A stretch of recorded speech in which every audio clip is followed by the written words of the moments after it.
Only believe. Only believe. And all things are possible. Only believe. My Lord, I believe. Yes, I believe. My Lord, I believe Amen. that all things are possible. My Lord, I believe. And we all believe. My Jesus is here. My Jesus is here. And all things are possible. My Jesus is here. My Jesus is here. Thank you, Lord. My Jesus is here. And all things are possible. My Jesus is here. హల్లెలూయా. అలాగే నిలబడి ఉండగా పరిశుద్ధ గ్రంథము వైపు తిరుగుదాం. పరిశుద్ధ గ్రంథముల నుండి ప్రకటన గ్రంథం 4వ అధ్యాయము 5-6 వచనాలు చదువుదాం. ఆ సింహాసనములో నుండి మెరుపులను, ధ్వనులను, ఉరుములను బయలుదేరుచున్నవి. మరియు ఆ సింహాసనము ఎదుట 7 దీపములు ప్రజ్వరిల్లుచున్నవి. అవి దేవుని 7 ఆత్మలు. మరియు ఆ సింహాసనము ఎదుట స్ఫటికమును పోలిన గాజు వంటి సముద్రమున్నట్టుండెను. ఆ సింహాసనమునకు మధ్యను, సింహాసనము చుట్టూను, ముందు వెనక కన్నులతో నిండిన 4 జీవులు ఉండెను. చాలండి, ప్రార్థన చేద్దాం. స్తోత్రములు ప్రభువ, మహిమగల రాజా, మీకే స్తుతులు స్తోత్రములు చెల్లించుకొనుచున్నాం. అయ్యా, ఇప్పటిదాకా నీ ప్రియబిడ్డలు పాటల ద్వారా నిన్ను స్తుతించారు. కంఠ స్వరాల ద్వారా, చప్పట్ల ద్వారా, వాయిద్యముల ద్వారా నీకు మహిమను తెచ్చారు ప్రభువా. అతి ప్రాముఖ్యమైన సమయంలోనికి ఇప్పుడు మేము వచ్చి ఉన్నాము. మా కాల ప్రవక్త విలియం మ్యారిన్ బ్రనహాం గారు ప్రసంగించిన నాయన వర్తమానములో నుండి ప్రభువా, అయ్యా నాయన సాయంకాలపు వెలుగులో నుండి ప్రభువా, అయ్యా నాయన ప్రకటన గ్రంథము 4వ అధ్యాయములో ఉన్న సంగతులు ప్రభువా మేము చూచులాగా సహాయమును దయచేయండి ప్రభువా. అయ్యా, అక్కడ ఎన్నో సంగతులు దాచబడి ఉన్నాయి ప్రభువా. వాటన్నిటినీ మేము చూడగలిగే కన్నులు ఇవ్వండి నాయన, గ్రహించగలిగే హృదయాన్ని ఇవ్వండి ప్రభువా. అయ్యా, నీ కృప మాకు తోడుగా ఉంచండి ప్రభువా. వాక్యము కొరకు మేము ఆశతో ఇక్కడికి వచ్చి ఉన్నాము ప్రభువా. ఆశ కలిగిన ప్రాణాన్ని మీరు తృప్తిపరుస్తానన్నారు ప్రభువా. నిశ్చయముగా నీ కృప మాకు తోడుగా ఉంచమని, మా మధ్య ఒక్క బలహీనుడు కూడా లేకుండా చెయ్యండి ప్రభువా. ప్రతి వ్యక్తిని దర్శించండి ప్రభువా. ఈ సంగతులు మేము గ్రహించుటకు నీ కృప అవసరమై ఉన్నది ప్రభువా. కృప లేనిదే మేము ఆ సంగతులు చూడలేము ప్రభువా. ఎందుకంటే కేవలం నీ ఉచితమైన కృప ద్వారాగా మీరు మమ్మల్ని రక్షించినారు ప్రభువా. నీ కృప ద్వారాగే వాక్యములో మా స్థానము ఏమై ఉన్నదో తెలియజెప్తా ఉన్నారు ప్రభువా. నీ కృప ద్వారాగే నాయన మమ్మల్ని నీ యొక్క వాక్యములో నిలబెట్టుచున్నారు ప్రభువా. ఎత్తబడే విశ్వాసాన్ని ఇచ్చుచున్నారు ప్రభువా. నీ కృప మాకు తోడుగా ఉంచండి అయ్యా. నిశ్చయముగా నాయన మేము కృపనే వేడుకుంటున్నాము ప్రభువా. ఈ సమయంలో మేమందరము నీ కృపను వేడుకుంటూ నీ కృపా సింహాసనాన్ని సమీపిస్తూ ఉండగా ప్రభువా, అనేక సంగతులు మేము గ్రహించే కృప దయచేయమని, మా మధ్య ఒక్క బలహీనుడు కూడా లేకుండా చేయమని, నీ పరిశుద్ధాత్మ బలముగా నీ ప్రియబిడ్డల మీద సంచరించునుగాక ప్రభువా. సహాయమును దయచేయమని నజరేయుడైన యేసుక్రీస్తు నామములో ప్రార్థన చేసి అడిగి వేడుకొనుచున్నాము. ఆమేన్. Hallelujah, hallelujah. కూర్చున్నా.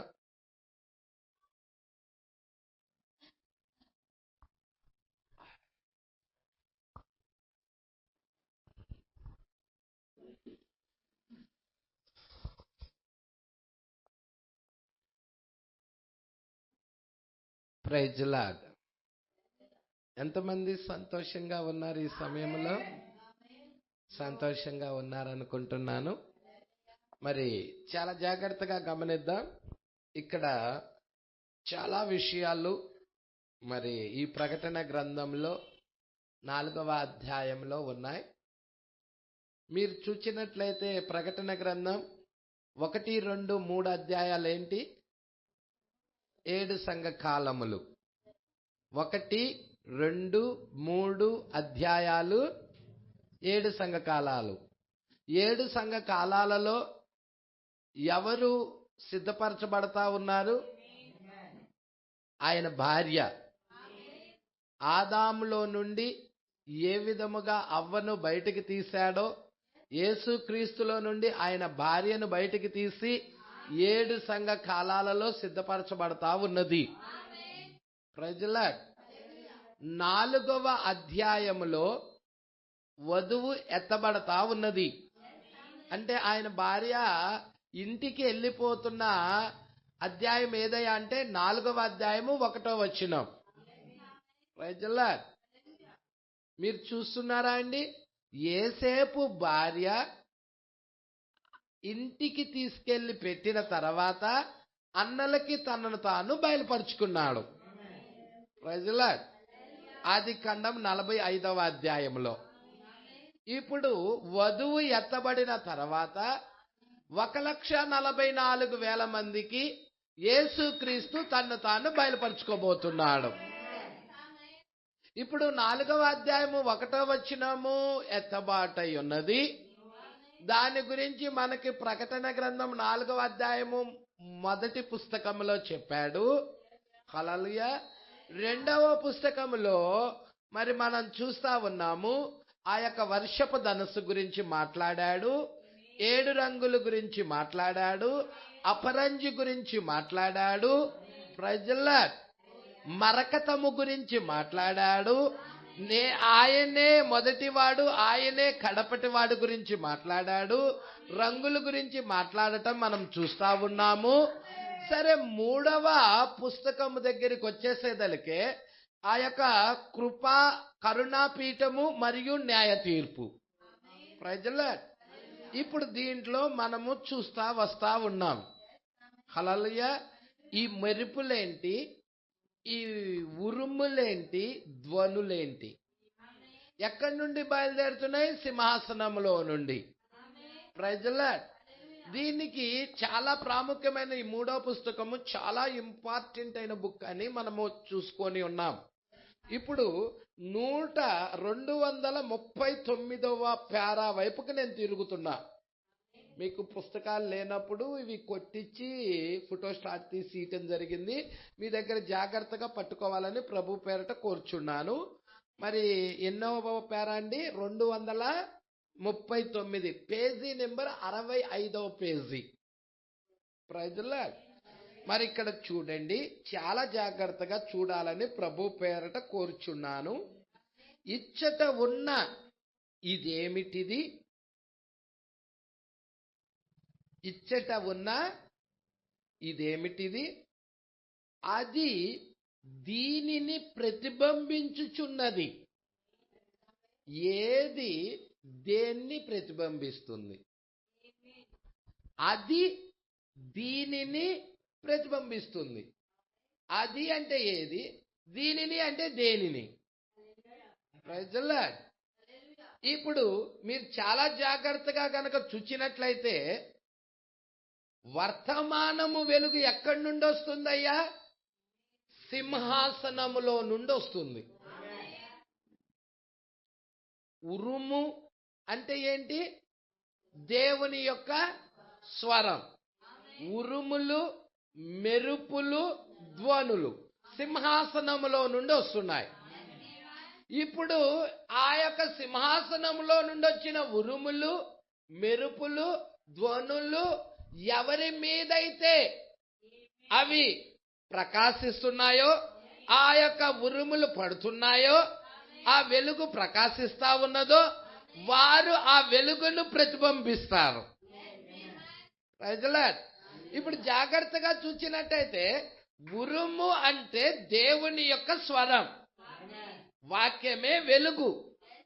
ఇప్పుడు వాక్యము ఒక వ్యక్తి మీద పడినప్పుడు, వెలుగు ఒక వ్యక్తి మీద పడినప్పుడు ఆ వ్యక్తి వెలుగును ప్రతిబింబిస్తాడు.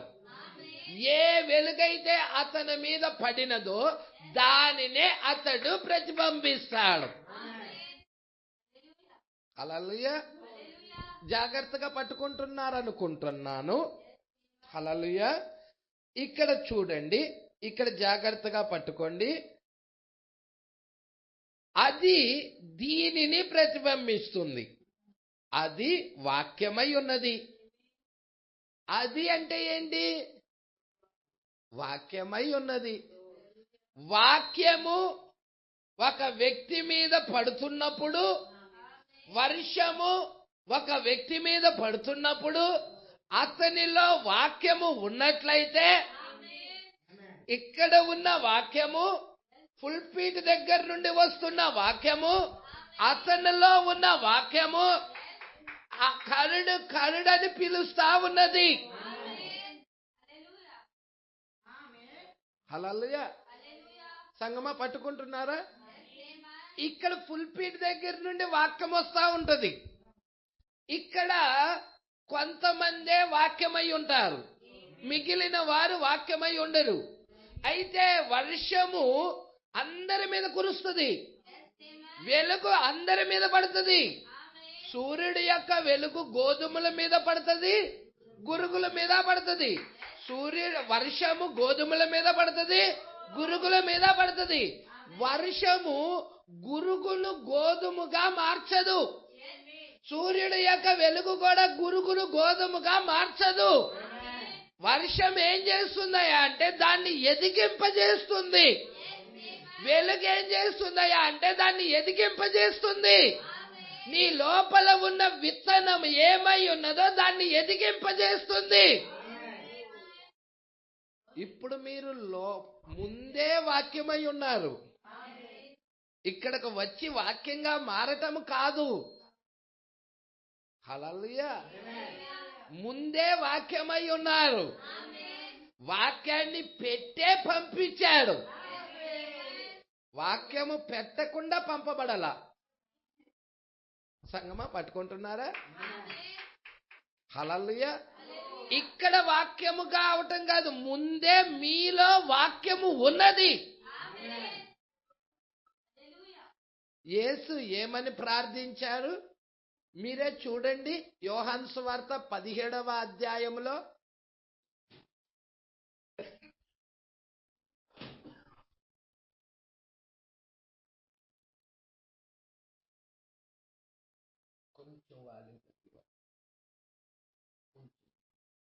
హల్లెలూయా.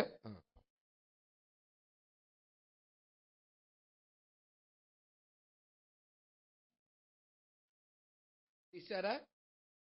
చదవండి అమ్మా.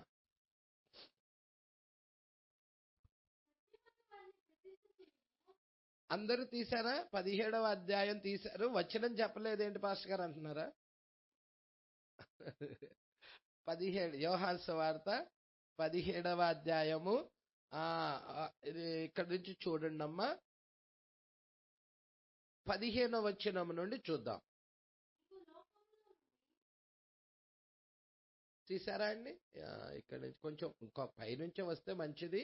13 నుంచి చూడమా. ఇప్పుడు నేను మీ యొద్ద వచ్చుచున్నాను, నా సంతోషము వారి యందు పరిపూర్ణమగునట్లు లోకమందు ఈ మాట చెప్పుచున్నాను. వారికి నీ వాక్యం ఇచ్చి ఉన్నాను. నేను లోక సంబంధిని కానట్టు వారును లోక సంబంధులు కారు. కనుక లోకము వారిని కంపల్సరిగా ద్వేషిస్తుంది, ప్రేమించదు, ద్వేషిస్తుంది. ఎవరిని? దేవుని బిడ్డలని. లోకము వారిని ద్వేషించును.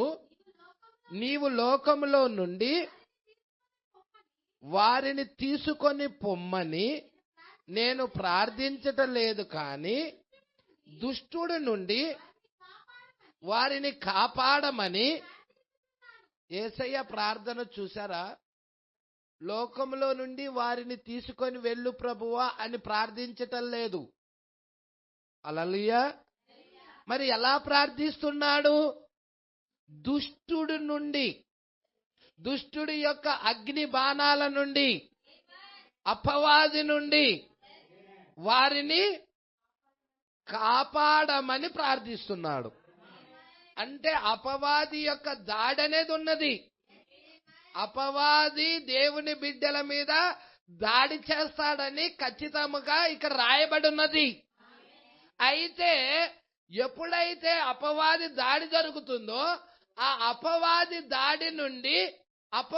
నుండి కాపాడు ప్రభువా అని ప్రార్థిస్తున్నాడు. హల్లెలూయా. ఇంకా కొంచెం ముందుకు చూద్దాం. 16వ వచనమమ్మా. నేను లోక సంబంధిని కానట్టు వారును లోక సంబంధులు కారు. సత్యమందు వారిని ప్రతిష్ఠ చేయుము. నీ వాక్యమే సత్యము. నీవు నన్ను లోకమునకు పంపిన ప్రకారము నేనును వారిని లోకమునకు పంపితిని. వారును సత్యమందు ప్రతిష్ఠ చేయబడినట్లు వారి కొరకై నన్ను ప్రతిష్ఠ చేసుకొనుచున్నాను. మరియు నీవు నన్ను పంపితివని లోకము నమ్మునట్లు తండ్రి, నాయందు నీవును నీయందు నేనును ఉన్నులాగున వారును మనయందు ఏకమై ఉండవలెనని వారి కొరకు మాత్రము నేను ప్రార్థించుటలేదు. ఎవరి వాక్యము? వారి వాక్యం. అంటే వారి అంటే ఎవరు? ఆయన భార్యే, ఎత్తబడే వధువే. ఆమెమై ఉన్నది? వాక్యమై ఉన్నది. వారి వాక్యము వలన నాయందు విశ్వాసము ఉంచు వారందరూ ఏకమై ఉండవలెనని వారి కొరకును ప్రార్థించుచున్నాను. ఈమె వాక్యమై ఉన్నదని, ఈ వాక్యము ద్వారాగే ఈమె సమకూర్చబడుతుందని, ఈ వాక్యము ద్వారాగే ఆమె వేరయ్యి వాక్యముతో సహవాసము చేస్తదని ఇక్కడ యేసు స్పష్టంగా మాట్లాడుతున్నాడు. వారి వాక్యము వలన వారు ఏకమై ఉండాలి. అంటే వీరు ఎప్పుడు వాక్యమై ఉన్నారు? నువ్వు పుట్టినప్పుడు వాక్యమై ఉన్నావా? తల్లి గర్భంలో నుండి వచ్చిన తర్వాత వాక్యంగా మారావా? ఎప్పుడు నువ్వు వాక్యమై ఉన్నావు? ముందే, జగత్తుకు పునాది వేయబడక ముందే యేసుక్రీస్తులో మీరు ఉన్నోళ్ళు, క్రీస్తులో మీరు ఉన్నవారై ఉన్నారు. ఇప్పుడు వాక్యముగా మారటము కాదు, మీ లోపల వాక్యమున్నది. ఫుల్పీడ్ దగ్గర నుంచి వచ్చే వాక్యము అది సత్యమా కాదా అనేది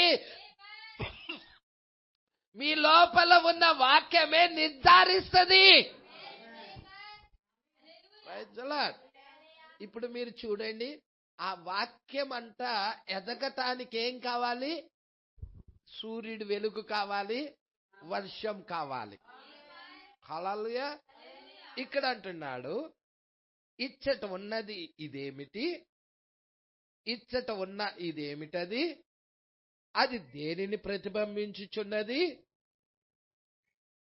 239వ పేరా నేను చూస్తున్నాను.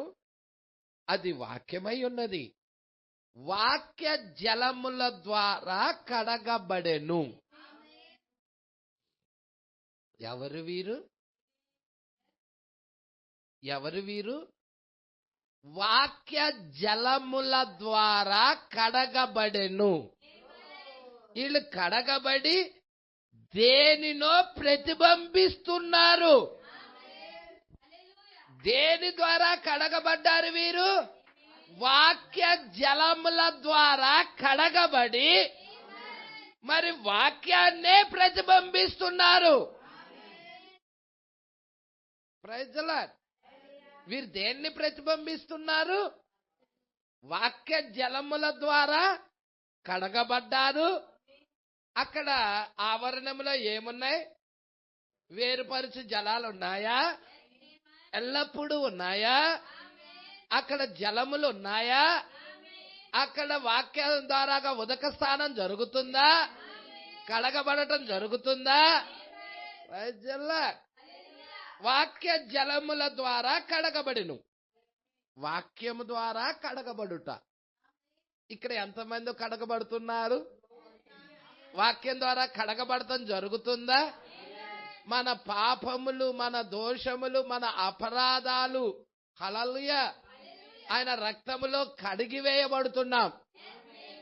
ఆ వాక్యమే రక్తమై ఉన్నది. వాక్యమే రక్తమై ఉన్నది. ఇప్పుడు వాక్యమే జలమై ఉన్నది. వాక్యమే యేసై ఉన్నాడు. మీరు చెప్పండి, మనిషి అన్న మీరు నీరున్నదా లేదా? రక్తం ఉన్నదా లేదా? Praise the lord. దేవుడికి మహిమ కలుగునుగాక. ఇక్కడ కొంచెం ముందుకు చూద్దాం. వాక్యం ద్వారా కడగబడుట. ఈ లోక కార్యాలను నుండి వాక్యము ద్వారా కడగబడుట అంటే మీకు పుట్టేటప్పుడు ఎలా వచ్చావు? పుట్టేటప్పుడు ఎలా వచ్చావు? పుట్టక ముందు నువ్వు పరిశుద్ధుడిగా ఉన్నావు. పుట్టక ముందు నువ్వు దేవునిలో పరిశుద్ధుడిగా ఉన్నావు. ఎప్పుడైతే తల్లి గర్భంలోనికి నిన్ను పంపించాడో హల్లెలూయా. అయితే తల్లి గర్భంలో నుండి మనం వచ్చేటప్పుడు పాపము ద్వారా పుడుతున్నాం. అందుకే దావీదు మహారాజు ఏమంటున్నాడు? 51వ కీర్తన,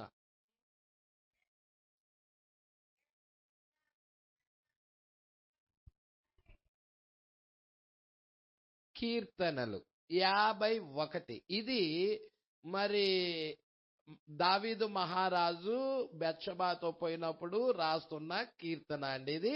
హల్లెలూయా. మీరు తీసినట్టయితే 5వ వచనం నుండి చదువుదాం. నేను పాపములో పుట్టినవాడను, పాపములోనే నా తల్లి నన్ను గర్భమున ధరించెను. ఇప్పుడు చూడండి, మనం తల్లి గర్భంలోకి వచ్చినప్పుడు పాపమయ్యాం.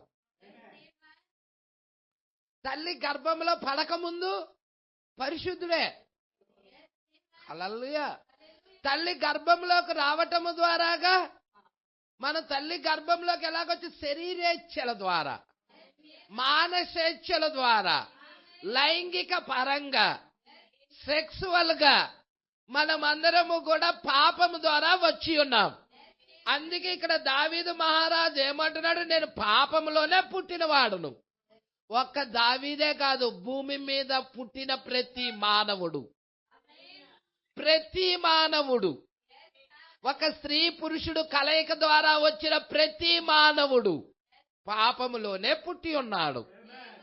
పాపములోనే నా తల్లి నన్ను గర్భము ధరించింది అంటున్నాడు. ప్రతి మానవుడు కూడా మరి తల్లి గర్భంలోనే పాపంలోనే గర్భం ధరించి వస్తా ఉన్నాడు. Praise the lord. అయితే ఈ పాపము మనుష్యుడు మీద ఉన్నదా అంటే ఈ పాపము మనుష్యుడి మీద ఉన్నదంటే ఈ పాపము నీకేమై ఉన్నాడంటే భర్త అయిపోయి ఉన్నాడు. అపవాది నీకేమయ్యాడు? భర్త అయి ఉన్నాడు.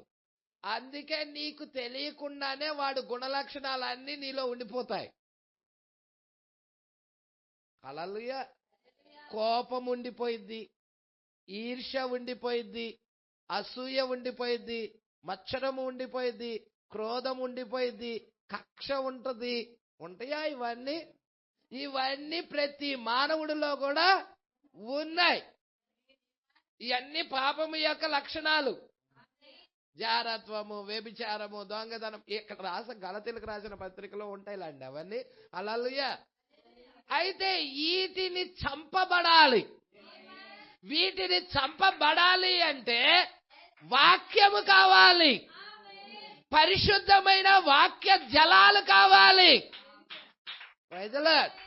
పిల్లవాడు షర్టు బడికెళ్ళిన తర్వాత శుభ్రంగా ఇస్త్రీ చేసి పంపించావు, కానీ బడికెళ్ళిన తర్వాత ఆ పిల్లవాడు బళ్ళో ఆడి దాన్ని మురికి చేసేసుకున్నాడు. హల్లెలూయా. మరలా తల్లి దగ్గరికి వచ్చేదలికి ఆ షర్ట్ ఎలాగుంది? మురికైపోయి ఉన్నది. తల్లి దగ్గర నుండి వెళ్ళేటప్పుడు బాగానే వెళ్ళాడు, దేవుడి దగ్గర నుండి వెళ్ళేటప్పుడు మనం బాగానే ఉన్నాం. కానీ అక్కడికి లోకంలోకి వచ్చిన తర్వాత, తల్లి గర్భంలో పడిన తర్వాత మనం పాపంలోకి వచ్చేసాం. హల్లెలూయా. తర్వాత పాపము క్రియలన్నీ ఉన్నాయి మనలో, మురికి ఉన్నది మనలో. ఇప్పుడు ఈ మురికి నుండి విడిపించబడాలి. Praise the lord. అందుకే వాక్యం దగ్గరికి వెళ్ళేదలికే, వాక్యం దగ్గరికి వచ్చేదలికే మన లోపల ఉన్న మురికంతా కనబడతా ఉన్నది, మనలో ఉన్న పాపమంతా కనబడతా ఉన్నది. ఇప్పుడు తల్లి ఏం చేస్తుందంటే స్నానం చేపిస్తుంది. వాడి బట్టలు ఊడదీసి స్నానం చేయిస్తుంది. అవును కదా? స్నానం ఏమిటి? బాప్తిజం అయి ఉన్నది. హల్లెలూయా. బాప్తిజం అయి ఉన్నది. Praise the lord. క్రొత్తగా జన్మించేనే గాని. దేవుడికి మహిమ కలుగును గాక. ఎప్పుడైతే మీరు బాప్తిజం తీసుకుంటున్నారో, హల్లెలూయా, ఇక మీకేం జరుగుతా ఉన్నది అంటే, బట్టలున్నాయి, పాత బట్టలు, వాటన్నిటినీ తల్లి ఏం చేస్తుందయా అంటే సర్పు నీళ్ళల్లో పెట్టేసి నానబెడుతుంది కాసేపు. అంటే ఏంటి? వాక్యాన్ని పంపిస్తుంది. ఇక్కడ సంఘం అన్న తల్లి సంఘం దగ్గర ఈ యొక్క బిడ్డలకి ఆహారం ఇస్తా ఉన్నాడు. ఈ వాక్యం అనే ఆహారం ఇస్తా ఉన్నాడు. ఈ వాక్యం ఏమై ఉన్నదో తెలుసా? బ్లీచ్ అయి ఉన్నది. Praise the lord. ఎప్పుడైతే ఇది బ్లీచ్ అయి ఉన్నదో, ఎమ్మటే నీకు లోపలికి వెళ్ళిన తర్వాత అది ఏం చేస్తుందంటే నీళ్లు పోసేసి ఆ యొక్క సర్పు కొంచెం వేసేసి నానబెట్టిన తర్వాత, ఆ తర్వాత అది దానితో ఫైటింగ్ పట్టుకుంటది. హల్లెలూయా. అవునండి. ఆ యొక్క సర్పు అనేది, ఆ యొక్క బ్లీచింగ్ అనేది దానికి తగులుతా ఉంటది. ఈ వాక్యము నీ లోపల ఉన్న క్రియలతో పోరాటం జరుగుతా ఉంటది. నీ మనసులో పోరాటం జరుగుతా ఉంటది.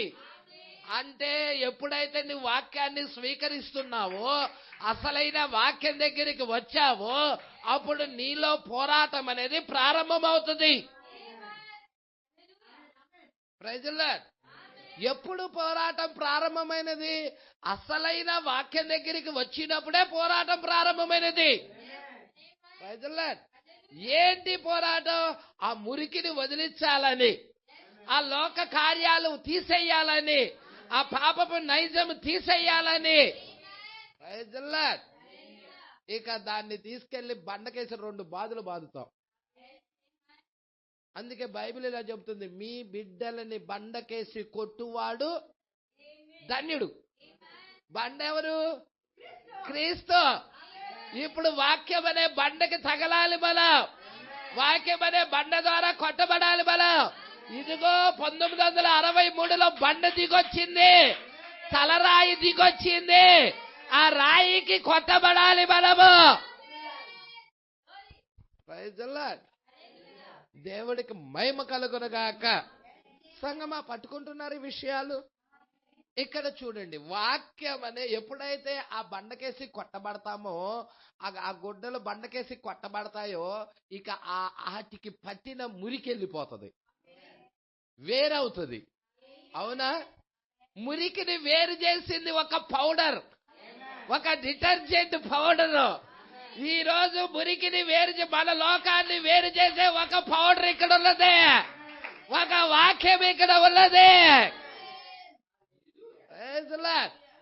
అది యేసుక్రీస్తు యొక్క రక్తమై ఉన్నది, దేవుడు వాక్యమై ఉన్నది.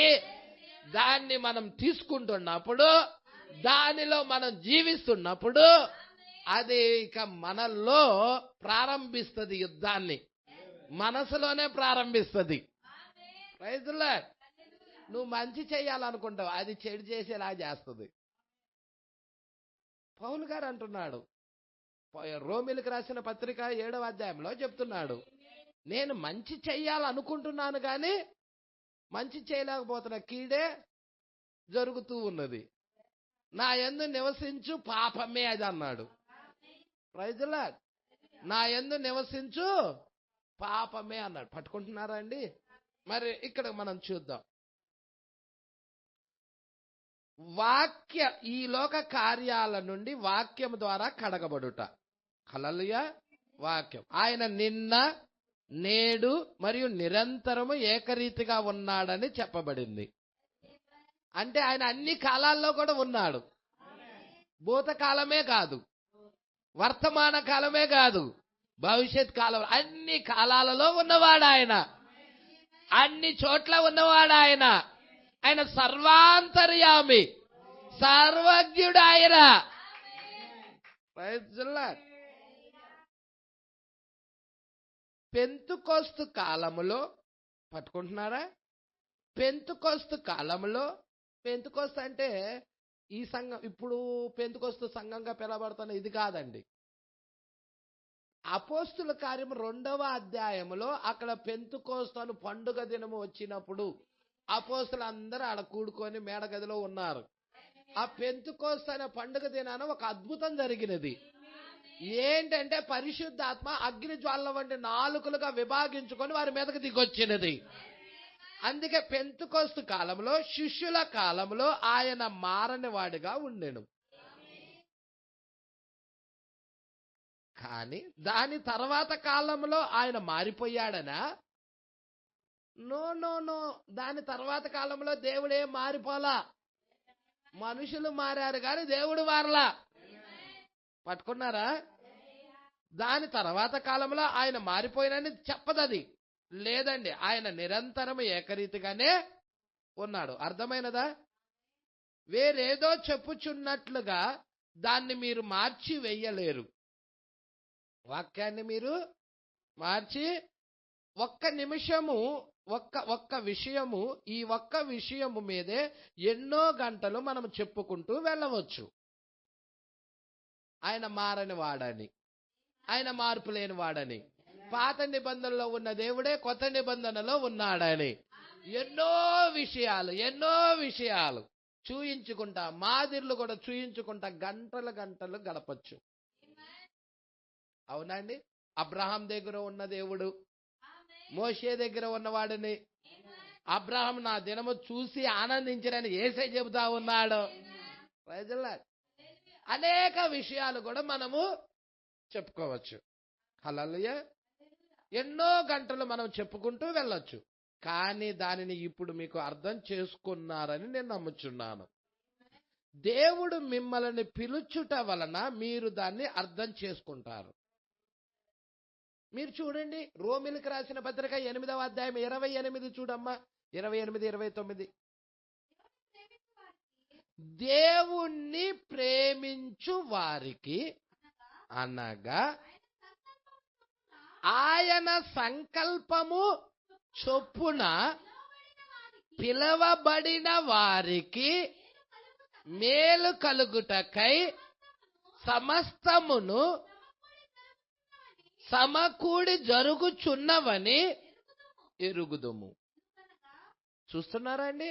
ఎందుకనగా తన కుమారుడు అనేక సహోదరులలో జ్యేష్ఠుడగునట్లు దేవుడు ఎవరిని ముందుగా ఎరిగెనో వారు తన కుమారునితో సారూప్యము గలవారగుటకు వారిని ముందుగా నిర్ణయించెను.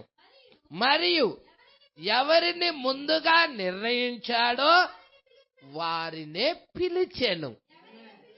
ఎవరిని పిలిచెనో వారినే నీతిమంతులుగా మార్చెను. ఎవరిని నీతిమంతులుగా మార్చాడో వారినే మహిమపరిచెను. ఇదే వర్తమానం. ఆది కాండము నుండి చూడు, దేవుడు నిర్ణయం ఉందా? దేవుడు సంకల్పం ఉందా? దేవుడు ముందు నిర్ణయం ఉన్నదా? మరి నిర్ణయించుకున్న వారిని పిలుస్తున్నాడా? అబ్రాహామ పిలిచాడా? ఆదామా అని పిలిచాడా? నిర్ణయించి ఎవరినైతే ముందుగా ఎరిగాడో, ఎవరినైతే ముందుగా నిర్ణయించుకున్నాడో వారిని పిలుస్తున్నాడా?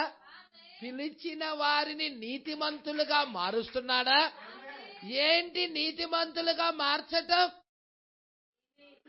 బయట లోకానికి పిలిచిన వాడికి మధ్య తేడా ఏంటి? Praise the lord. పిలిచిన వారు నీతిమంతులుగా మార్చబడుతున్నారు. అంటే నీతిమంతులుగా మార్చబడుతున్నారంటే మిగతా వాళ్ళు నీతిమంతులుగా మార్చబడటల్లా. మిగతా వాళ్ళు నీతిమంతులుగా మార్చబడుతున్నారని అర్థమా? ఎవరినైతే ముందుగా నిర్ణయించాడో వారినే పిలుస్తున్నాడు. అందరినా ఒక పెళ్లి జరుగుతుందనుకో, నువ్వు శుభలేఖలు పంచడానికి వెళ్తావు. ఎవరెవరికి ఇస్తావు? అందరికి ఇచ్చేస్తావా? ముఖ్యులకి ఇస్తావు. ప్రాముఖ్యులకి ఎవరైతే నువ్వు నిర్ణయించుకున్నావో, ఇవ్వాలని నిర్ణయించుకున్నావో, ఆ నిర్ణయించుకున్న వాళ్ళ పేరు రాసి వాళ్ళ ఇంటికి వెళ్ళి ఇదిగో నీకు ఆహ్వాన పత్రిక అని ఇస్తావు. హల్లెలూయా. పిలుస్తావు. పలానా రోజు ఇక్కడ విందున్నది, ఇక్కడ పలానా జరుగుతుంది, నువ్వు రాయి అని పిలుస్తావు. Praise the lord.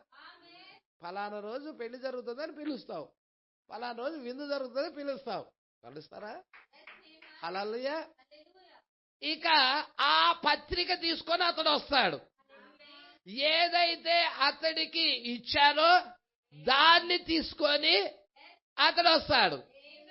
7 సంఘకాలాలలో ఒక్కొక్క సంఘకాలానికి ఒక్కొక్క వర్తమానము ఆ దూత ద్వారాగా ఇవ్వబడతా ఉన్నప్పుడు ఆ పత్రిక తీసుకొని వాళ్ళు వస్తా ఉన్నారు. హల్లెలూయా. చివరి కాలం దగ్గరికి వచ్చేసేసరికి అక్కడ ద్వారపాలకుడు ఉన్నాడు. ఎవరా ద్వారపాలకుడు? క్రీస్తు అయి ఉన్నాడు. ఆ ద్వారం దగ్గర నిలబడి ఉన్నాడు, వస్త్రాలు పట్టుకొని ఉన్నాడు. ఆ పత్రిక చూయించినప్పుడు ప్రైజ్ ది లార్డ్, అయ్యా ఇదిగయ్యా నీకు వస్త్రం అని ఆ ద్వారపాలకుడు వస్త్రం ఇచ్చి లోనికి పంపిస్తా ఉన్నాడు. నాకు పత్రిక, ఆహ్వాన పత్రిక ఉన్నది, నేను ఈ యొక్క వివాహానికి వచ్చి ఉన్నాను అని చెప్పినప్పుడు అతడేం చేస్తా ఉన్నాడంటే వస్త్రాన్ని ఇచ్చి పంపిస్తున్నాడు లోనకి. గొప్పవారేమి, పెద్దవారేమి, ధనికులేమి, దరిద్రులేమి, సామంతులేమి అందరికి ఒకే వస్త్రం. Praise the lord. ఒకడు కిటికీ నుండి వచ్చాడు దొడ్డిదారిన, వాడికి వస్త్రము లేదు. హల్లెలూయా. ఆ రాజు చూడ లోనకు వచ్చినప్పుడు వస్త్రం లేని ఒకడు అక్కడ కనపడ్డాడు. అరే అందరికి వస్త్రాలు ఉన్నాయి, ఈడొక్కడికే వస్త్రం లేదు. స్నేహితుడా, వస్త్రం లేకుండా ఇక్కడికి ఎలా వచ్చావు అని అడిగాడు. వాడు ఏం చేయాలో అర్థం కాక తలకాయ దించుకున్నాడు, మౌని అయి ఉన్నాడు. ఈ విషయాలన్నీ నీకు ఎక్కడ కనపడతాయో తెలుసా? మత్తయి సువార్త 22వ అధ్యాయంలో కనపడతాయి. వాడు మౌనంగా ఉండిపోయాడు. రాజు అన్నాడు, వాడి కాళ్ళు చేతులు కట్టేసి వెలుపటి చీకట్లో పడేయండి, అక్కడ ఏడుపు పళ్ళు కొరుకుట ఉండును అని చెప్పాడు. ఆ విందుకు అతడు ఆహ్వానితుడు కాదు. ప్రజల అతడు ఆహ్వానితుడు కాదు. ఇక్కడ మీరు చూడండి, ఆ విందుకు వచ్చిన వారిలో ఎవరికైతే ఆహ్వానం ముందు నిర్ణయం ఉన్నదో, ఎవరినైతే పిలిచాడో వారిని నీతిమంతులుగా మార్చే క్రమం ఉంది అక్కడ. ఏంటి నీతిమంతులుగా మార్చేది? వర్తమానం.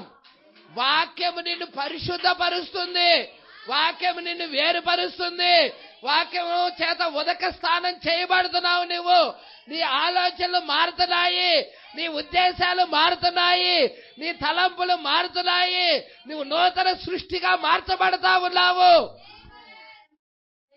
ఏది నిన్ను నూతన సృష్టి చేసి ఉన్నది? వాక్యం. వేరుపరుచు జలములు నిన్ను నూతన సృష్టి చేసినాయి. ప్రజల పాతవి గతించాయి, ఇదిగో సమస్తము క్రొత్తమైనాయి. ఓ పాష గారు, ఇది ఎలా జరిగినది? పక్కన వ్యక్తిలో జరగలేదే, ఇది నాకే ఇది ఎలా జరిగినది? నీకు అది జరగటానికి కారణం ఏమిటయ్యా అంటే, నువ్వు ముందు నిర్ణయంలో ఉన్నావు, ముందు ఏర్పాటులో ఉన్నావు, కాబట్టి నీకే ఈ విధముగా జరిగి ఉన్నది. అందుకే ఇక్కడ అంటున్నాడు, శిష్యుల కాలంలో ఆయన మారినవాడుగా ఉండెను, దాని తర్వాత కాలంలోనూ ఆయన మారిపోయినని చెప్పదు. లేదండి, ఆయన నిరంతరం ఏకరీతిగా ఉన్నాడని పరిశుద్ధ గ్రంథం చెప్తా ఉన్నది. హల్లెలూయా. అర్థమైనదా? వేరేదో చెప్పుచున్నట్లుగా దాని మీద మార్చి వేయలేరు. ఒక్క నిమిషము ఒక్క విషయం మీదనే ఎన్నో గంటలు మనం చెప్పుకుంటూ వెళ్ళొచ్చు, కానీ దాన్ని ఇప్పుడు మీకు అర్థం చేసుకున్నారని నేను నమ్ముచున్నాను. దేవుడు మిమ్మల్ని పిలుచుట వలన మీరు దాన్ని అర్థం చేసుకుంటారు. అలాగే నేను నమ్ముచున్నాను. మంచిదయ్యా. దేవుడు అబ్రహాముని పిలిచాడా? దేవుడు వధువును కూడా పిలిచాడా? అబ్రహామును పిలిచినప్పుడు పిలిచిన దేవుడు నమ్మదగిన దేవుడు. ఏ దేవుడైతే పిలిచాడో అదే దేవుడు తన జీవితంలో ప్రత్యక్షమవుతున్నాడు. ఆ వ్యక్తి జీవితంలో కలుసుకోవటానికి వస్తున్నాడు, ఆ వ్యక్తిని నీతిమంతుడిగా మార్చటానికి. హల్లెలూయా. మరి ఆ క్రమంలో మీరు చూస్తున్నారా? నీతీకరణ జరుగుతుందా? శుద్ధీకరణ జరుగుతుందా? ఏంటది చూడండి. పిలవటము, వేరవటం. పిలవటం అంటే తన యొక్క బంధువుల యొద్ద నుండి, తన తండ్రి ఇంటి నుండి, తన దేశము నుండి. ఆదికాండం 12 అబ్రహాము వేరవుతున్నాడు. ఏంటది? నీతీకరణ. ఆదికాండం 12 ఏం అధ్యాయం అది? నీతీకరణ అధ్యాయం. మరి నీ జీవితంలో నీతీకరణ ఏది ఉందా? పిలిచిన వాడి జీవితంలో జరగాల్సిన కార్యాలు నీతీకరణ. అబ్రహామును పిలిచాడు, ఇప్పుడు నన్ను కూడా పిలిచాడు అన్నప్పుడు ఆ కార్యం మన జీవితంలో కూడా జరగాలి. పాష గారు, అబ్రహాము తల్లిదండ్రులు వదిలేసి వచ్చాడని నేను కూడా తల్లిదండ్రులు వదిలేసి రమ్మనా? దాని అర్థం no no no no no నేను అలా చెప్పలేదు, నేను అలాగ చెప్పలేదు. హల్లెలూయా. మరేంటి పాస్టర్ గారు? లోకము నుండి వేరవటం, పాపము నుండి వేరవటం, విగ్రహారాధన నుండి వేరవటం, శరీరాశల నుండి వేరవటం, లోక కోరికల నుండి వేరవటం. Praise the lord. పట్టుకుంటున్నారా? దేవుడు వాక్యము వైపుకు తిరగటం, వెలుగు వైపుకు తిరగటం. Praise the lord. తర్వాత రెండో కార్యం ఏంటో తెలుసా? అది కిందే ఇస్తున్నాడు. ఇప్పుడు అదేమిటది? నీతీకరణ. అవునా? పట్టుకుంటున్నారా? ఇక్కడ ఈ యొక్క విషయంలో మీకు నీతీకరణ కనబడుతుందా? తర్వాత రెండో కార్యం ఏంటి? శుద్ధీకరణ. నీతీకరణ జరిగిన తర్వాత ఆ వ్యక్తి ఎక్కడికి వస్తున్నాడు? బాప్తిజ కార్యక్రమం దగ్గరికి వస్తున్నాడు, శుద్ధీకరణ దగ్గరికి వస్తున్నాడు. శుద్ధీకరణలో ఏం జరుగుతుంది? అతడు లోకమంతా శుద్ధి చేయబడుతుంది, పాపమంతా తీసేయబడుతుంది. ప్రజల తర్వాత మూడవ కార్యం పరిశుద్ధాత్మ యొక్క బాప్తిజం. హల్లెలూయా. దేవుడే ఆ వ్యక్తిలో నివసించటం. ఈ కార్యాలు జరగకుండా ఎత్తబాట్లోకి ఎలా వెళ్తామండి? హల్లెలూయా. సంఘ కాలాల్లో కూడా చూడు, మార్టిన్ లూథర్ ద్వారా నీతీకరణ వచ్చిందా? జాన్ వెస్లీ ద్వారా శుద్ధీకరణ వచ్చిందా? పెంతెకొస్తేల ద్వారా వరాల పునరుద్ధరణ వచ్చినదా? పరిశుద్ధాత్మ దిగొచ్చినదా? Praise the lord. తర్వాత మనిషి కుమారుడు పరిచర్య. దేవుడికి మహిమ కలుగునుగాక. ఇప్పుడు మీ శరీరం కూడా చూడండి. మీ శరీరంలో పైన ఏముంటుంది? మీ దేహం ఉంది. దేహం అంటే శరీరం. ఈ శరీరం లోపలేమున్నది? ఆత్మ ఉన్నది. ఆ యొక్క ఆత్మకి 5 జ్ఞానేంద్రియాలు, ఈ శరీరానికి 5 జ్ఞానేంద్రియాలు. దాని లోపల ఏమున్నది? ప్రాణం ఉన్నది. పట్టుకుంటున్నారా? అంతరాత్మ, ఇన్నర్ సోల్. హల్లెలూయా. మీరు పట్టుకుంటున్నారా? అలాగేనమాట. దేవుడు నివసించేది ఎక్కడ? పరిశుద్ధాత్మ దేవుడు నివసించేది ఎక్కడ? ఆ ప్రాణములో, అంతరాత్మలో. అక్కడ నుండి నీ ఆత్మని స్వాధీనపరుచుకుంటాడు, నీ శరీరాన్ని స్వాధీనపరుచుకుంటాడు. ఒక నదిలో వెళుతున్న పడవకి హల్లెలూయా లంగరు వేసినట్టుగా పరిశుద్ధాత్మ దేవుడు నీకు లంగరు వేస్తా ఉంటాడు. లోక కార్యాల వైపుకి కొట్టుకొని వెళ్లకుండా, అలలకి కొట్టుకొని వెళ్లకుండా, ప్రతి ఒక్క విషయంలోనూ నీకు ఆ యొక్క పరిశుద్ధాత్మ దేవుడు నీ ఆత్మని, నీ శరీరాన్ని స్వాధీనపరుచుకుంటాడు. అదే 6వ ఇంద్రియము. అదే 6వ ఇంద్రియము. విశ్వాసం అనేది 6వ ఇంద్రియమై ఉన్నది. సంగమా పట్టుకుంటున్నారు ఈ విషయాలు. ఇక నువ్వు శరీరం, బయట శరీరం అందరూ కలిగి ఉంటారు 5 జ్ఞానేంద్రియాలు. 6వ జ్ఞానేంద్రియం కలిగి ఉండాలి. హల్లెలూయా. ఆత్మకు 5 జ్ఞానేంద్రియాలు అందరికి ఉన్నాయి, కానీ 6వది కావాలి. ఏంటిది 6వది? విశ్వాసం అయి ఉన్నది. పట్టుకుంటున్నారా? ఇది ఎవరికి ఇవ్వబడుతుంది? ఇది ఈ యొక్క విశ్వాసం అనే జ్ఞానేంద్రియము ఎవరికి ఇవ్వబడతా ఉన్నది? ఆయన బిడ్డలకు మాత్రమే, ముందు నిర్ణయంలో ఉన్నవారికి మాత్రమే, ఏర్పాటులో ఉన్నవారికి మాత్రమే. కొంచెం ముందుకు చూడండి. నీతీకరణ, శుద్ధీకరణ, పరిశుద్ధాత్మ బాప్తిజం, అంతరాత్మ, శరీరం, ప్రాణం అన్ని ఒకటే. ఇప్పుడు ఆ ప్రదీపములు పట్టుకుంటున్నారా అండి? ఇప్పుడు ఆ ప్రదీపములు ఇప్పుడు మీరు చూడండి. ప్రాణంలో ఉన్న దేవుడే ఆత్మలో ఉన్నాడు, ఆత్మలో ఉన్న దేవుడే శరీరంలో కూడా ఉన్నాడు. Praise the lord. ఈ ప్రదీపములు అన్ని కూడా పట్టుకుంటున్నారా అండి? ఎవరిని తీసుకొని వస్తున్నాయి? ఎవరిని ప్రతిబింబిస్తా ఉన్నాయి? క్రీస్తునే, యేసునే. Praise the lord. పట్టుకుంటున్నారా? ఈ విషయాలు జాగ్రత్తగా పట్టుకుంటున్నారా? చూడండి, వాక్యమును ప్రతిబింబించుచున్నాయి అవి. అవునా? అవన్నీ దేన్ని ప్రతిబింబిస్తున్నాయి? ఆ ప్రదీపములన్నీ వాక్యాన్నే ప్రతిబింబిస్తున్నాయి. నిజమైన వాక్యము దేనిని ప్రతిబింబించుచున్నది? ఈ ప్రదీపములు దేనిని ప్రతిబింబించుచున్నది అనగా అది షెకీనా మహిమలో నుండి, హల్లెలూయా, షెకీనా మహిమలో నుండి దాని యొక్క ప్రతిబింబమును పొందుకొనిన ఎడల ఆ షెకీనా మహిమనే అది ప్రతిబింబింపజేయును. షెకీనా మహిమ, సింహాసనం దగ్గర ఉన్న షెకీనా మహిమ. షెకీనా మహిమ ఒక విశ్వాసం మీదకి వస్తుందా? షెకీనా మహిమ ద్వారా అతడు ప్రభావితుడు అవుతున్నాడా? దేవుని వాక్యం ద్వారా అతడు ప్రభావితుడు అవుతున్నాడా? దేవుని యొక్క ముద్ర అతడు పొందుకుంటున్నాడా? Praise the lord. షెకీనా మహిమ.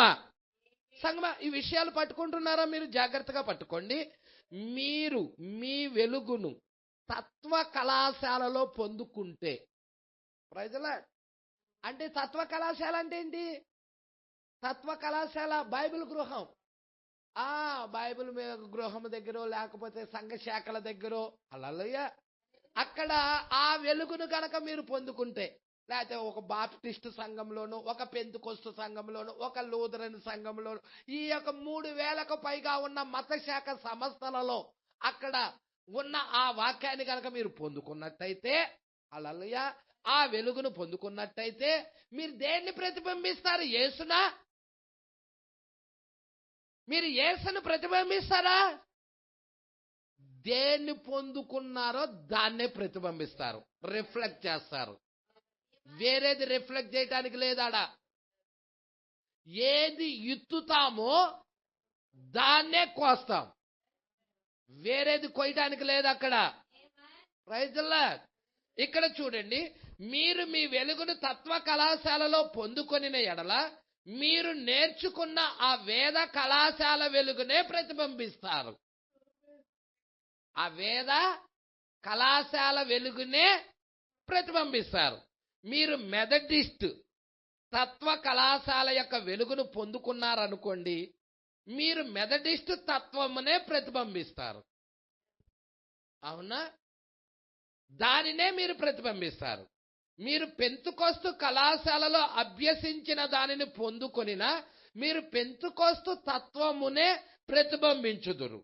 కానీ మీరు మండుచున్న పొదయందు మోషే ఏ విధముగా దేవుణ్ణి కలుసుకున్నాడో దేవుని యొక్క మహిమలో నుండి దాన్ని పొందుకున్నట్లయితే ఆ మండుచున్న పొద, హల్లెలూయా, దేవుని యొక్క మహిమలో నుండి దాన్ని పొందుకున్నట్లయితే మీరు దేవుని యొక్క మహిమనే ప్రతిబింబిస్తారు. మీరు పొందుకుంటున్నది ఎక్కడ నుండి, అది ఇంపార్టెంట్. మీరు నేర్చుకుంటున్నది ఎక్కడ నుండి, అది ఇంపార్టెంట్. ప్రజల ఇప్పుడు అయ్యా మా హోసన్నా మినిస్ట్రీకి వెళ్ళి నేర్చుకుంటున్నాం, అదే ప్రతిబింబిస్తాం. అదే తింటున్నావు, అదే ప్రతిబింబిస్తాం. ఏది తింటున్నావో దాన్నే ప్రతిబింబిస్తావు. పెంతెకోస్తు దగ్గర నుండి నేర్చుకున్నావు, అదే ప్రతిబింబిస్తావు. లూథర్ దగ్గరికి వెళ్ళామయ్యా, అదే ప్రతిబింబిస్తావు. ప్రజలు పట్టుకుంటున్నారా అండి? చాలా రకాలు ఉన్నాయి భూమి మీద సంఘ శాఖలు. హల్లెలూయా. పెద్ద పెద్ద మినిస్ట్రీలు ఉన్నాయి, దాన్నే ప్రతిబింబిస్తావు. ప్రజలు నువ్వు ప్రతిబింబించాల్సింది దేన్ని? దేవుడి వెలుగుని. దేవుడి వెలుగుకి బదులుగా వీటిని ప్రతిబింబిస్తా. నేను దేవుడి వెలుగును కలిగి ఉన్నాను, దేవుడికి సేవ చేస్తున్నాను అనే భ్రమలో చాలా మంది బతుకుతున్నారు ఈరోజు.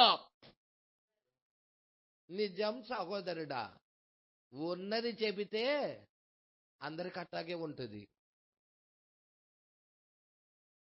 ఏంటో ఈయనే కరెక్ట్ అంట, ఈయనదే కరెక్ట్ అంట. నాది కరెక్ట్ అంటలా, పరిశీలన చేయి నువ్వు. అది కరెక్టో రాంగో ముందు పరిశీలన చేయి, ఆ తర్వాత డెసిషన్ తీసుకో. హల్లెలూయా. బైబిల్ ప్రకారముగా పరిశీలన చేయి, పరిశుద్ధ గ్రంథము ప్రకారముగా పరిశీలన చేయి. ఆ ప్రకారం తర్వాత డెసిషన్ తీసుకో. పరిశీలన చేయకుండా గుడ్డిగా మనం వెళ్తా ఉన్నామనుకో, గుడ్డివాడు గుడ్డివాడికి త్రోవ చూపితే ఇద్దరు గోతిలోనే పడతాడని యేసయ్య చెప్పాడన్నమాట. ఎందుకని? చాలా మంది గుడ్డి బోధకులు ఉన్నారు, చాలా మంది గుడ్డి విశ్వాసులుగా పిలువబడే వాళ్ళు ఉన్నారు. ఈ గుడ్డివాడు ఈ గుడ్డి వాళ్ళకి త్రోవ చూపుతా ఉన్నారు, ఇద్దరు వెళ్ళి గోతిలో పడుతున్నారని ఆయన చెప్తా ఉన్నాడు. భూమి మీద జరగబోయేదాన్ని ముందుగానే చెబుతున్నాడు ఆయన. ఇప్పుడు ఆల్రైట్ చాలా జరుగుతూ ఉన్నాయి అవి. Praise lord. సరే, ఇక్కడ మీరు చూడండి, జాగ్రత్తగా చూడండి. 242వ పేరా పట్టుకుంటున్నారా? ఇవన్నీ బైబిల్లో ఉన్న విషయాలేనా పాస్టర్ గారు? హల్లెలూయా. మీరు చూడండి, మోషే దేవుని సన్నిధి నుండి బయటికి వచ్చాడు. హల్లెలూయా. ఎప్పుడైతే మోషే దేవుడి సన్నిధిలోకి వెళ్ళాడో, ఆ దేవుడి సన్నిధిలోకి వెళ్ళినప్పుడు ఆ దేవుని యొక్క ప్రసన్నత చేత నింపబడ్డాడు అతడు. Praise the lord. దేవుని యొక్క వెలుగు చేత నింపబడ్డాడు అతడు. ఇప్పుడు దేవుడి యొక్క వెలుగుతో నింపబడిన అతడు బయటకు వస్తా ఉన్నాడు. బయటికి వచ్చినప్పుడు ప్రజలు అతని యొక్క ముఖాన్ని చూడలేకపోవటం వల్ల మోషే తన ముఖముపై ముసుగు వేసుకోవలసి వచ్చింది. ఏంటి పాస్టర్ గారు, ఎందుకు చూడలేకపోయారు? ఎటువంటి ప్రకాశం అది, ఎటువంటి వెలుగది. ఈరోజు ఆ వెలుగే అదృశ్యమైంది అనుకుంటున్నారా? ఈరోజు ఆ వెలుగు లేదనుకుంటున్నారా? మోషే దగ్గర ఉన్న అదే దేవుడు ఈ రోజు కూడా ఉన్నాడు. మానవుడు ఆ వెలుగును సమీపించే విషయంలో తొట్టిపడుతున్నాడు. సరైన నిర్ణయం తీసుకోలేకపోతున్నాడు. మానవుడే తీసుకోలేకపోతున్నాడు. దేవుడిలో మార్పు లేదు. ఆ రోజు ఉన్న దేవుడు ఈ రోజు కూడా ఉన్నాడు. ఆ రోజు ఆయన బిడ్డలను మహిమతో నింపినట్లయితే ఈ రోజు కూడా ఆయన బిడ్డలను మహిమతో నింపుతాడు. Praise the lord. యేసుక్రీస్తు నిన్న నేడు నిరంతరము ఒకటే రీతిగా ఉన్నాడు.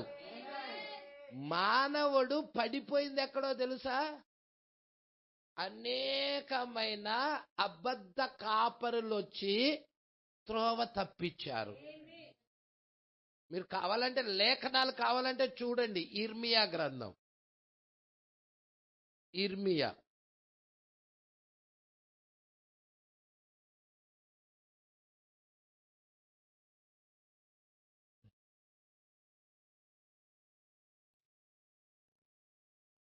Praise the lord. సంగమా, విషయాలు పట్టుకుంటున్నారా జాగ్రత్తగా? మీరు జాగ్రత్తగా పట్టుకుంటున్నారు అనుకుంటున్నాను. మీరు జాగ్రత్తగా చూడండి. ఇర్మియా గ్రంథము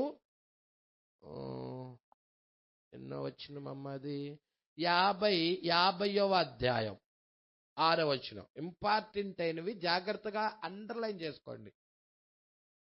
50వ అధ్యాయం అండి. ఇర్మియా గ్రంథము 50వ అధ్యాయము 6వ వచనం.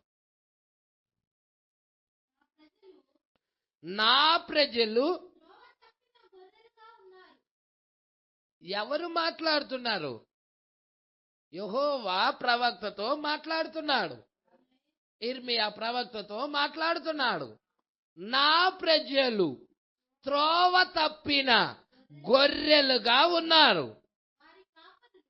వారిని నడిపిస్తున్న కాపర్లున్నారే, వారు కొండల మీదకి ఎక్కడికి తోలుకెళ్లారు?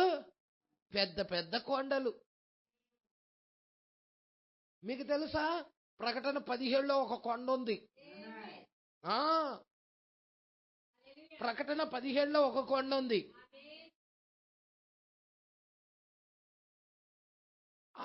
ఆ కొండ దాని మీద కూర్చుంది కూడా. హల్లెలూయా. అంతేకాదు, దాని పిల్లలు కూడా అనేక కొండలను కలిగి ఉన్నారు. Praise the lord. అది తల్లి సంఘముగా పిలువబడుతుంది. అనేక కొండలుగా ఇక్కడ చూడండి. వారి కాపరులు కొండల మీదకి వారిని తోలుకొని పోయి, ఇది నేనేమన్నా రాశానా? అందరు బైబిల్లో ఉన్న వాక్యమే కదా అది. ఎవరి త్రోవ తప్పించిన కాపరులు? సత్యము నుండి, నీతి మార్గము నుండి, వెలుగు నుండి, జీవము నుండి. మరి వీరికి శ్రమ. నా ప్రజల్లో త్రోవ తప్పిన గొర్రెలుగా ఉన్నారు. వారి కాపర్లు ఏం చేశారో తెలుసా? వారిని కొండల మీదకి వారిని తోలుకొని వెళ్ళారు. అయ్యే మత శాఖలు. హల్లెలూయా. వారిని తోలుకొని పోయి వారిని అక్కడ త్రోవ తప్పించారు. ఇంకా అంటున్నాడు, జనులు కొండకు వెళ్ళుచు అసలు వాళ్ళు ఎక్కడ దిగాలో సంగతి మర్చిపోయారు వాళ్ళు. హల్లెలూయా. ఇంకేమంటున్నారు? కనుగొనిన వారందరూ. చూసారా అండి? ఎవరైనా అయ్యో ఇది సరైన మార్గం కాదే, మేము అనవసరంగా ఈ మార్గంలో చిక్కబడ్డాము అనుకొని అక్కడ నుండి మార్గాన్ని కనుగొనిన వారందరూ ఏం చేశారు? భక్షిస్తున్నారు, చంపేస్తున్నారు. ఏంటి ఆర్సీఎం చేసింది అది కాదా?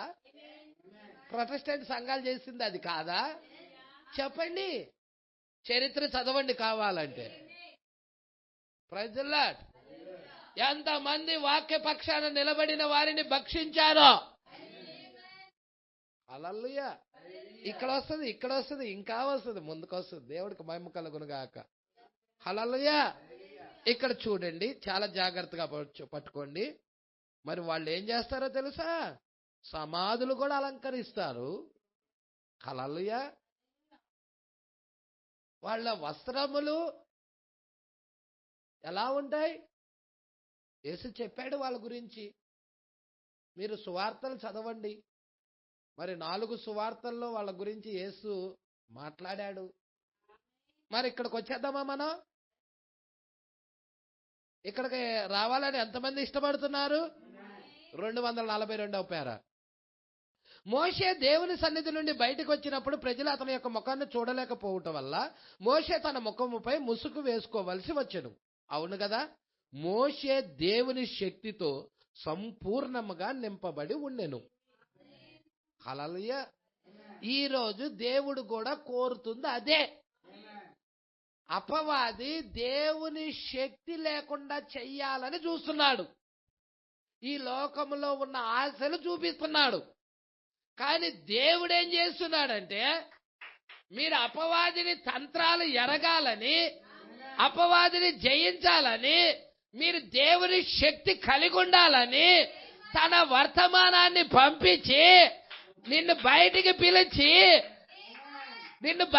పిలిచి బబులోన్ నుండి బయటికి పిలిచి, మర్మమైన బబులోన్ నుండి బయటికి పిలిచి ఆయన వెలుగు మార్గాన్ని నీకు చూపిస్తున్నాడు. ఈ వెలుగు మార్గంలో నడిచే వాళ్ళు కొద్ది మందే. అందరూ నడుస్తారని లేదు. హల్లెలూయా. ఇజ్రాయేల్ ప్రజలు ఐగుప్తు నుండి 20 లక్షల మంది బయటకు వస్తే వాగ్దాన దేశానికి వెళ్ళినది అంటే 10 లక్షల్లో ఒక్కరు.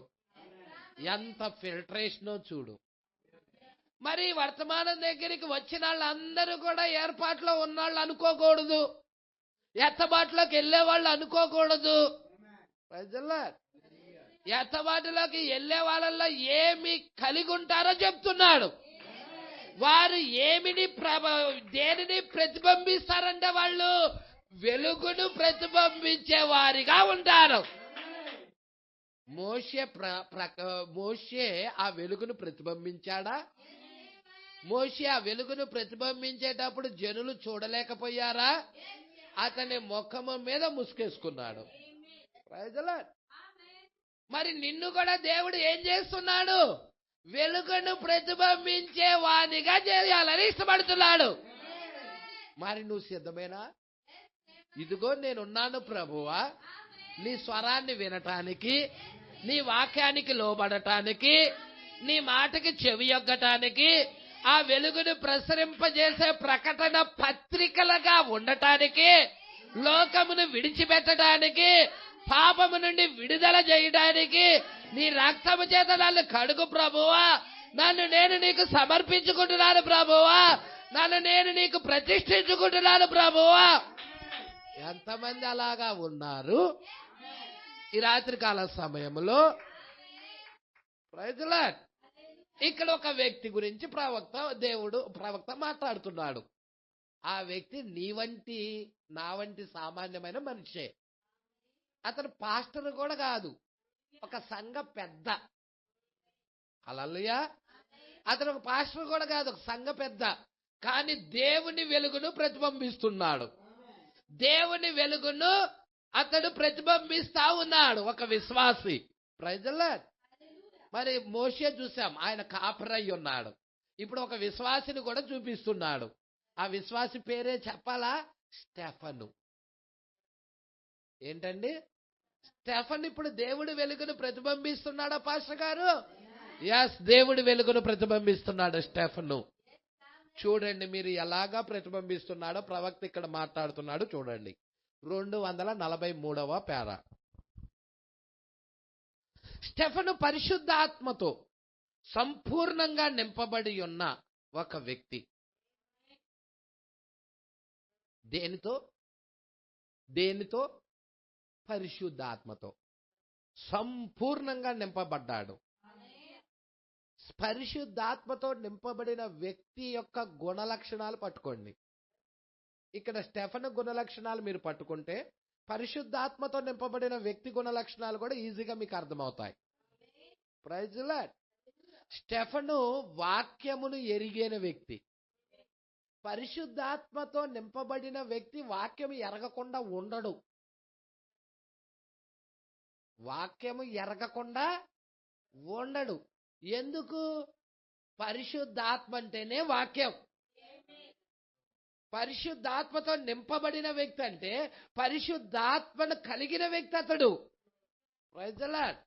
ఇక్కడ మీరు చూడండి, పరిశుద్ధాత్మను పొందుకున్న వ్యక్తి, పరిశుద్ధాత్మతో సంపూర్ణంగా నింపబడి ఉన్న వ్యక్తి, అతడిని నివారించుటకు అక్కడ ఉన్న క్రూర మృగం అనేది అతని మీద దాడి చేసింది. Praise the lord. ఏంటి పాస్టర్ గారు, క్రూర మృగమా? హల్లెలూయా. ఏంది, స్టెఫన్ కాలంలో కూడా ఉన్నదా? మరి ఇప్పుడు కూడా ఉన్నదా? ఆ క్రూర మృగం ఇప్పుడు కూడా ఉన్నదా? హల్లెలూయా. ఎంత మందిని మోసగిచ్చిందో తెలుసా? పరిసయ్యులను, శాస్త్రులను, సద్దుకయ్యులను, అనేక మంది ప్రజలను క్రూర మృగము మోసపుచ్చి వారిని తన వశములో పెట్టుకొని, హల్లెలూయా, వాడు వారి ద్వారాగా ఆరాధించబడుతూ, హల్లెలూయా, నిజ వర్తమానాన్ని పొందిన వారి మీద వాడు దాడి చేస్తున్నాడు. ఈ విషయాలు జాగ్రత్త పట్టుకుంటున్నారా?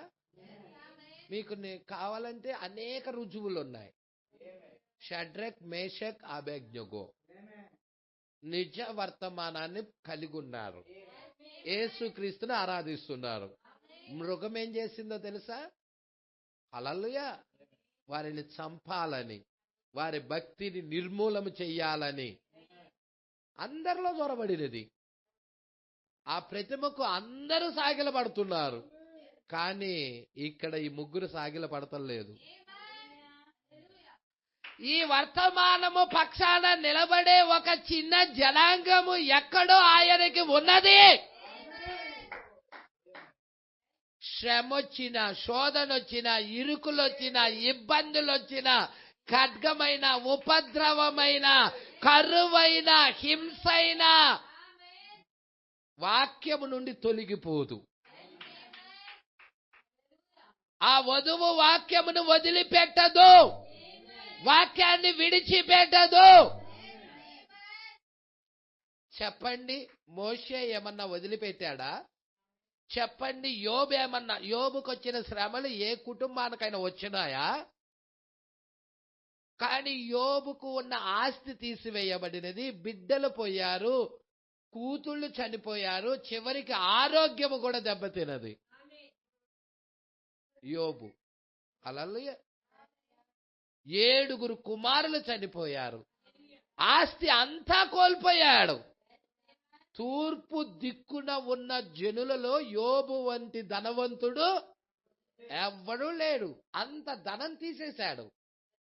Praise the lord. అపవాది అంత ధనాన్ని తీసేశాడు, ఆస్తి అంతటిని తీసేశాడు, కుమారులను చంపేశాడు, కుమార్తెలను చంపేశాడు. Praise the lord. చివరికి ఆరోగ్యాన్ని కూడా దెబ్బతీశాడు. అయినా యోబు భక్తిని కదల్చలేకపోయాడు. యోబు దేవుడు పట్ల కలిగి ఉన్న విశ్వాసం సామాన్యమైన విశ్వాసం కాదది.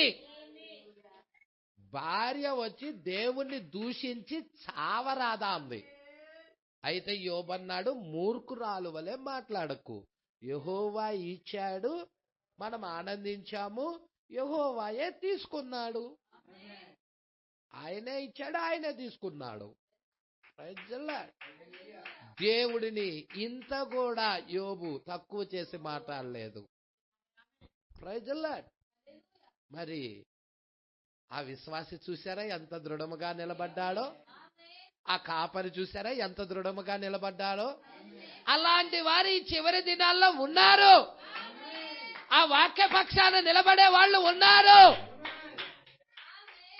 వారి కోసమే వర్తమానం. ఆ సంపూర్ణతలోకి వెళ్ళే దాని కొరకై వాక్యం.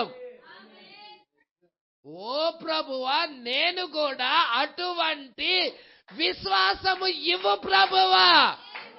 యోబుకి ఇచ్చిన విశ్వాసం, షడ్రక్ మేషక్ అబేద్నెగోకి ఇచ్చిన విశ్వాసం నేను మాకు ఇవ్వు ప్రభువా. దానియేలును సింహపు బోన్లో వేశారు పట్టుకొని. విశ్వాసం ఏమన్నా పోయిందా? కల్తీ అయిందా? కోల్పోయాడా విశ్వాసం ఏమన్నా? నో. సింహాల బోనులో వేసినా గాని దానియేలు ఏ దేవుడిని అయితే కలిగి ఉన్నాడో, ఏ వాక్యాన్ని అయితే ఆరాధిస్తున్నాడో, అదే వాక్య ప్రత్యక్షత మీద దానియేలు నిలబడ్డాడు.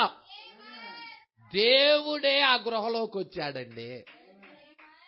షడ్రక్ మేషక్ అబేద్నెగోల దగ్గరికి ఏ దేవుడైతే అగ్నిగుండంలోకి వచ్చాడో అదే దేవుడు దానియేలులో కూడా ఉన్నాడు. హల్లెలూయా. సింహాలన్నీ కూడా దానియేలుకి సేవ చేశాయి.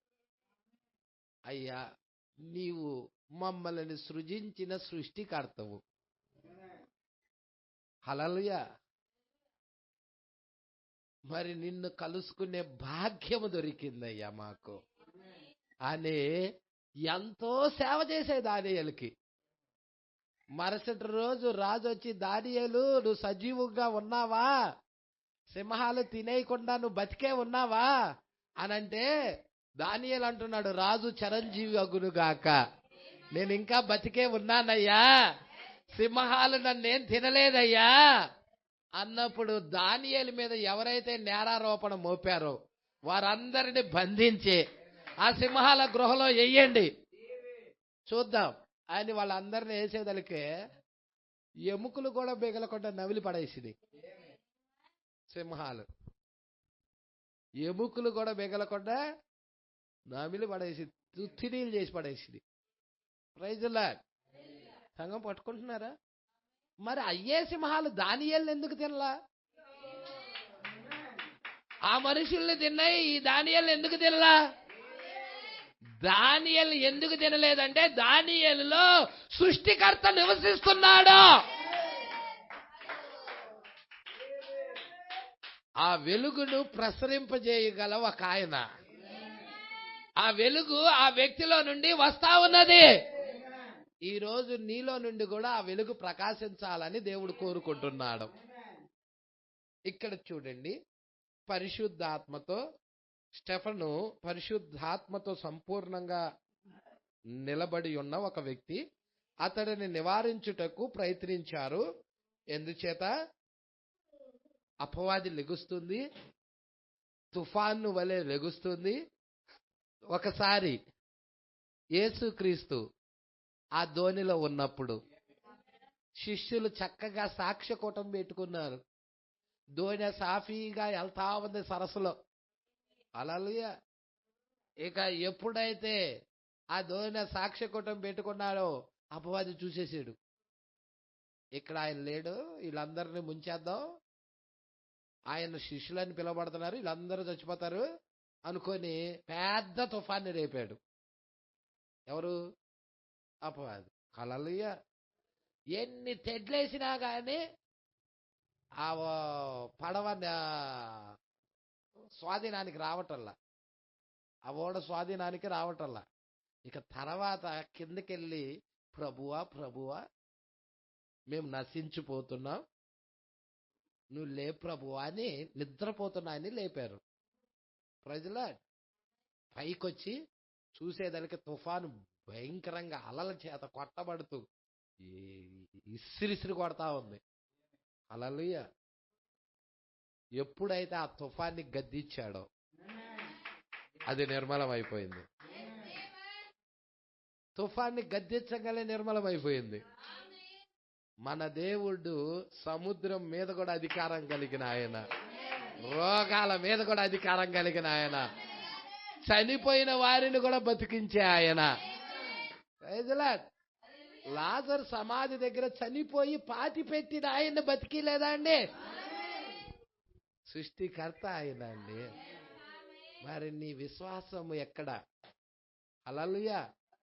మరి ఆ దేవుడి మీద నువ్వు విశ్వాసం పెట్టడానికి ఇష్టమేనా? ఇక్కడ చూడండి, బలముగా గాలి వీచుచున్న సమయమున అగ్ని జ్వాలలతో ఒక గృహము మండుచున్నందున. ఇప్పుడు ఆ గృహం ఎవరో కాదు, స్టెఫనే. అగ్నితో మండుతూ ఉన్నాడు, బలంగా గాలి వీస్తా ఉంది.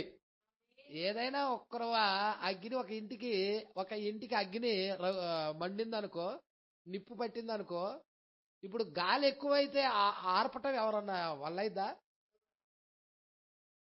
ఎవరి వల్ల కాదు. హల్లెలూయా. ఇంకా ఎక్కువగా మండుతా ఉండిద్ది అది. హల్లెలూయా. ఇప్పుడు స్టెఫన్ అలా ఉన్నాడు, పరిశుద్ధాత్మ పూర్ణుడై. హల్లెలూయా. బలంగా గాలి వీచుచున్న సమయమున అగ్ని జ్వాలతో ఒక గృహం మండుచుండిన ఆ అగ్ని జ్వాలల్లో ఆర్పివేయుటకు ప్రయత్నించు విధముగా అది ఉండెను. ఎందుకనగా బలంగా గాలి వీచుచున్న సమయంలో మంటలతో మండుచున్న గృహములోని మంటలను ఆర్పుటకు ప్రయత్నించుట అగును. ఆ గాలులకు అది మరి ఎక్కువగా మండుచు పరిస్థితి దారుణమగును. ఎక్కువగా మండుతుందా? ఎందుకనగా అతడిని మీరు ఆపలేరు. ఆ పరిశుద్ధాత్మ పూర్ణుడుగా ఉన్న అతనిని మీరు ఆపలేరు. Praise the lord. తిన్నగా ఆ వ్యక్తిని సన్హెద్ర సభ, న్యాయ సంఘము ముందు స్టెఫన్ను వారు నిలబెట్టారు. పట్టుకొని ఎక్కడికి తీసుకెళ్లారు? సభ యొద్దకి. సభ సభ సభ సభ ఏ సభ? సన్హెద్ర సభ. ఒత్తిడి వచ్చింది సన్హెద్ర సభ దగ్గర నుండి. ఎవరికి? స్టెఫన్కి. Praise the lord. అక్కడ సన్హెద్ర సభ ఉంది. మరి ఇక్కడేదో సభ ఉండాలి, ఇక్కడ కూడా సభ ఉండాలి. ప్రకటన 13లో ఉందా అది? ప్రపంచ సంఘముల సమితి, ప్రపంచ సంఘముల సమైక్య. హల్లెలూయా. WCC ఉందా? మరి దాని దగ్గర నుండి కూడా స్టెఫన్కి సన్హెద్ర సభ దగ్గర నుండి ఎలా ఒత్తిడి వచ్చిందో, ఇప్పుడు ప్రపంచ సంఘముల సమైక్య దగ్గర నుండి ఎన్నుకోబడిన వారికి, పరిశుద్ధాత్మ పూర్ణులైన వారికి, ఏర్పాటులో ఉన్నవారికి ఒత్తిడి వచ్చిందంటారా?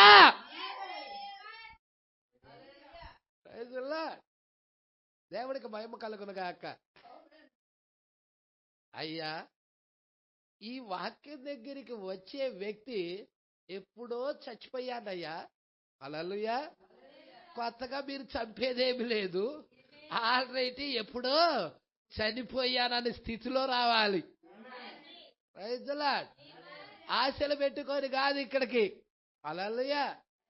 ఎందుకంటే ఇది ముళ్ళబాట. ఈ మార్గమే ఇరుకు మార్గం. బంధువుడగు విమోచకుడు అనే వర్తమానంలో ప్రవక్త మాట్లాడతాడు. క్రైస్తవ్యం అనేది ముళ్ళబాట, ఇరుకు మార్గం అన్నమాట. హల్లెలూయా. అయి దీవిస్తాడు, ఈ దీవిస్తాడు, అయ్యి ఇస్తాడు, ఈ ఇస్తాడు. నో. Praise the lord. ఈ వర్తమానం ఎప్పుడైతే నువ్వు పట్టుకుంటున్నావో లోకము, ప్రపంచ సంఘముల సమైక్య అంతా ఏకమై అందరూ నీకు వ్యతిరేకం అవుతారు. షడ్రక్, మేషక్, అబేద్నెగోకు అలా కాదా వ్యతిరేకమైనది? అలా కాదా? దానియేలుకు అలా కాదా వ్యతిరేకమైనది? హల్లెలూయా. ఇక్కడ స్టెఫన్కి అలా కాదా వ్యతిరేకమైనది? యేసుకు అలా కాదా వ్యతిరేకమైనది? యేసును కూడా తీసుకెళ్లారు కదండి. యేసును కూడా సభ దగ్గరికి తీసుకెళ్లి నిలబెట్టారు కదండి. ఈరోజు అదే పట్టుకోండి, అక్రూర మృగము పట్టుకోండి. హల్లెలూయా. ఇక్కడ చూడండి, తిన్నగా ఆ సన్హెద్ర న్యాయ సంఘము ముందు స్టెఫన్ను వారు నిలబెట్టిరి. అతడు అచ్చట నిలబడి ఉండి వారికి అతడు ఒక దేవదూత వలె కనబడ్డాడండి. హల్లెలూయా. ఎవరండి కనబడింది? స్టెఫను వారికి ఒక దేవదూత వలె కనబడెనని పరిశుద్ధ గ్రంథము చెబుతున్నది. మీరు 7వ అధ్యాయం చదవండి. హోంవర్క్ ఇస్తున్నాను. నెక్స్ట్ వారం మనం ధ్యానం చేద్దాం. స్టెఫన్ గురించి అనేక విషయాలు ఉన్నాయి, మనతో కూడా పోల్చుకొని చూపించాలి. అందుకే మీరు 7వ అధ్యాయం చదవాలి. ఏ 7వ అధ్యాయం అంటారా? అపోస్తుల కార్యము 7వ అధ్యాయం. మీరు ఇంటికి వెళ్ళినాక 7వ అధ్యాయం అంతా చదవండి. మీరు అనేక విషయాలు తెలుసుకుంటారు. నెక్స్ట్ వారం 244, 43, 44 స్టెఫన్ గురించే చూసుకుందాం. స్టెఫన్ ప్రసంగం చాలా అద్భుతంగా ఉన్నదండి. దీని నుంచి మనము అనేక విషయాలు తెలుసుకుందాం. దేవుడు మాటలు దీవించి ఆశీర్వదించును గాక.